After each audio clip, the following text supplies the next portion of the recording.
Thanks, You John. weren't born yesterday. You knew how controversial this tweet would be. Let's put it back up again so people could see it. Why did you decide to send that out? Yeah, I guess I wanted to grab people's attention, John, because as I reflected on this Saturday afternoon, this seemed to be a very important matter to my mind. I didn't choose that picture at random. I've been to that camp actually several times, John. I walked down that railroad siding where the families were separated, and that's why I used that picture. That's the scene where families were separated. Now, look, I know we're not Nazi Germany, all right? But there is a commonality there and a fear on my part that we have standards we have to live up to.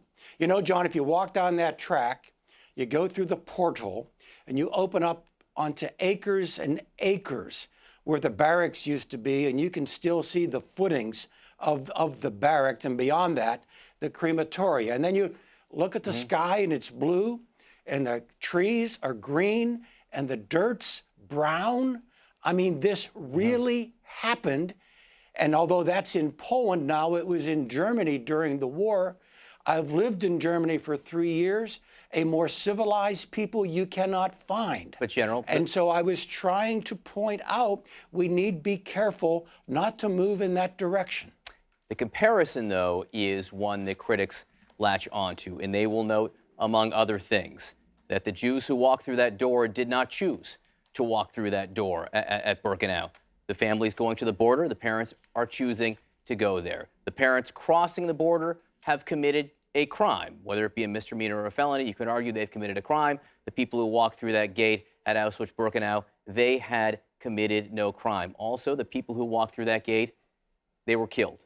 The people crossing the border here, that is not what's happening. And then there's people who say, you leave the Holocaust out of this. Just leave it out of it completely. Any discussion of comparing that to anything else is inapt. What do you say to them? Yeah, so that's a picture from 1943, 1944, John. Let's run the clock back to 1933, which is really what I was trying to address, all right? And in 1933, what did we see in Germany? A cult of personality, a cult of nationalism, a cult of grievance, a press operation that looked like and was the Ministry of Propaganda, and then the punishing of marginalized groups. Now, John, I'm not saying our needle is anywhere near the red. I'm not claiming that at all. But I am claiming our needle is moving, and it's not moving in the right direction. And if I overachieved by comparing it to Birkenau, I apologize to anyone who may have felt offended. But John, I've repeated, you and I have shared this before. The veneer of civilization is quite thin. We need to be careful about our own society and not accept as normal things that are not normal. You say you're not making a one-for-one comparison here, but do you believe the Trump administration is on that spectrum that you just laid out, the 1933 spectrum that you were just discussing? Well, John, I was very careful with my words. I said the needle is nowhere near the red, but the needle isn't moving in a positive direction with regard to grievance, nationalism, cult of personality, lies, and attacks on marginalized groups. Those things have changed in the past couple of years. General, what I do appreciate about you coming on and talking about this is you own it. You don't deny you wrote that tweet. You don't deny what you were trying to do. You were trying to provoke a discussion. The administration now is not owning its choice. Have the debate on the merits. Have the debate about whether or not children should be separated by parents at the border. But there is no debate. This was an administration choice. The White House chose this. And then overnight, we have the Secretary of Homeland Security putting out this statement saying, we do not have a policy of separating families at the border, period. So how do you interpret that intransigence from a cabinet secretary? It was not thoroughly thought out in the administration. It was, like a lot of things, an instinctive response to campaign promises that were made. And so you're right, John. You've got a Secretary of Homeland Security saying it's not happening, a Attorney General saying it's the will of God, the President saying the Democrats made me do it, and Steve Miller saying I did it. What's a country to believe? Is it a deterrent? Do you believe separating children from their parents when they cross the border is a deterrent? It will keep more people from coming. Well, two thoughts come to mind, John, and maybe equally harsh to my tweet on Saturday. There are a lot of things that are deterrents that we shouldn't do. That's one. And traumatizing children is probably one of them. But number two, so far, statistically, it does not seem to have been a deterrent. So you've got both the philosophical and the practical question that are still not proven. What can be done? What would be a deterrent? If the ultimate goal is to keep these parents from going to the border with their children, how do you do that? Well, John, let's not take the crisis and expand it beyond what it truly is.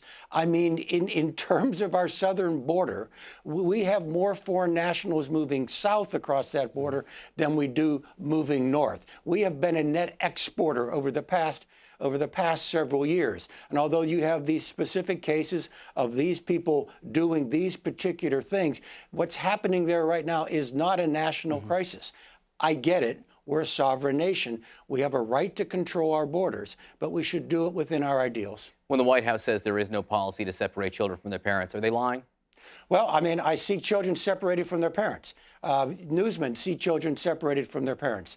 And so what they're saying does not seem to comport with objective reality. The Washington Post reported overnight that Roger Stone, who has been a longtime political advisor to Donald Trump, had a meeting in the spring of 2016 with a Russian promising dirt on Hillary Clinton. Ultimately, this Russian apparently wanted $2 million for this dirt. Roger Stone said no because he said Donald Trump doesn't pay for anything. That's why it went down. But by the Washington Post's accounting, that makes 11 either campaign officials or advisors, transition officials or advisors who had contact with Russians.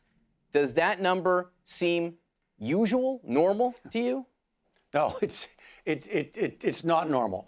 And in fact, John, what we already know via public knowledge, the meeting with Vetselnitskaya with regard to orphans, and then the correspondence between Don Jr. and WikiLeaks and so on, there was a lot of connective tissue between the campaign and organs of the Russian Federation. And look, every one of them may have turned out to have been incredibly naive and stupid mistakes on the part of the administration, part of the campaign, rather than anything criminal. But you know, John, as director of CIA, I know a little bit about being investigated. And when we had an incident like this at the agency, the first thing we did was to get our team together so that we had a good picture as to what went on. And it's clear to me that never happened with regard to the Trump campaign or administration. And frankly, John, chaos theory as a defense only takes you so far. And the timing of that, just to be clear, that meeting happened within 2 weeks of the Trump Tower meeting with Don Jr., which happened a few weeks before the WikiLeaks release of the DNC hacked emails. Right. So that's just a sense of the timing there. I want to go back to administration, again, immigration, in your tweet, which was of Auschwitz-Birkenau, comparing what's happening at the southern border with what happened in Nazi Germany.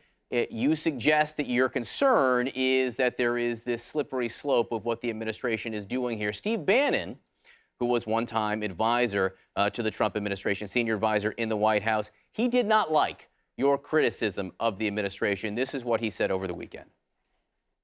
Well, I don't believe in the deep state, but we'll get into this later. I think Hayden and all that crowd, Brennan, all of them. This shows you the over-the-top, anti-Trump, anybody but Trump, to demonize the President of the United States as a former military officer, completely unsatisfactory. And it's over-the-top comparison. This is a law, okay? The President is enforcing a zero-tolerance policy. We've got to get security on the southern border. He has not been given his wall, and I believe he's going to enforce this policy. Let's break that up into parts. First, as a former military officer, he says it's inappropriate for you to criticize the president as you are. Actually, I didn't bring up the president in the tweet. I talked about governments. I specifically avoided the president. If he thinks the president's responsible for it, then I guess that's why he brought up the president. And so I have a right to speak. I also have a responsibility to respect the office and the occupant of the office, and I work very hard to do that every day. But John, the most telling part of that brief conversation was the tactics that were used to undercut my argument, which was frankly not to try to undercut my argument, but to discredit me and other folks as being illegitimate voices. Well, the other thing is that Bannon is actually arguing from a third position. There's what you were saying, which is that the policy is wrong. There's what Bannon is saying, that the policy is right and that we are doing it. And then there's what the president is saying, which is that we're not doing it, or it's not my policy right now. I understand. Back to the confusion. I mean, look, if they want to defend this, and maybe we should have a deep discussion, because what Mr. Bannon brought up there, is certainly a factor. I don't think it's compelling, but it's an important factor. I mean, a conversation that says this is what we are doing and why, with some unanimity from the administration, would be a good first step.